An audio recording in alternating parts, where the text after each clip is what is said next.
Israel was shocked to learn on Monday that Britain is seriously considering upgrading the status of the Palestinian Authority delegation in London to that of an official diplomatic mission, putting it basically on par with the delegation of sovereign states. The news, which was first reported by Israel's Ynet news portal, was especially surprising considering that Britain's current conservative government is viewed as generally pro-Israel. Britain is not the first European country to recognize Palestine delegations as diplomatic missions. France, Spain, and Portugal have all already done so. Israel fears that the next step for the Europeans is to officially recognize Palestine as an independent state outside the framework of an Israeli-Palestinian final status peace agreement. Most of South America has already gone so far as to officially recognize Palestine.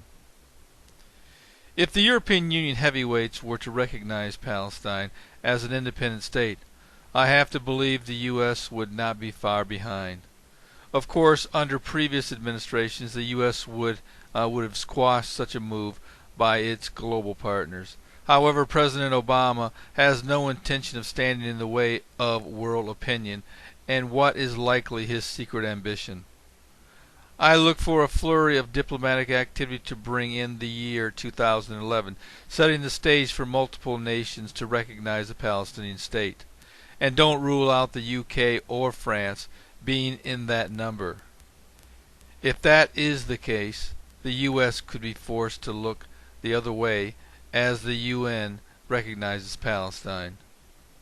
As I said in yesterday's report, I do not believe Israel will be forced to accept a Palestinian state.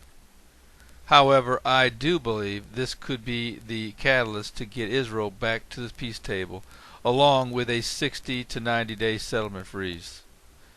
I have to believe that peace probably will not be far behind. Whether it will be the peace that the Antichrist is prophesied to bring would depend upon the time length of the accord and the sudden appearance of two supernatural witnesses prophesying on the streets of Jerusalem.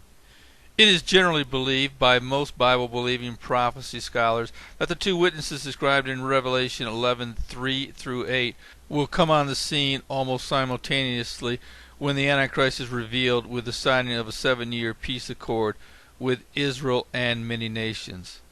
If the peace accord between Israel and the Palestinians is not 7 years in length and is not followed by the revealing of these two witnesses in Jerusalem, according to Scripture, this is not the peace accord the Antichrist will confirm. This is Terry Malone with the Calvary Prophecy Report.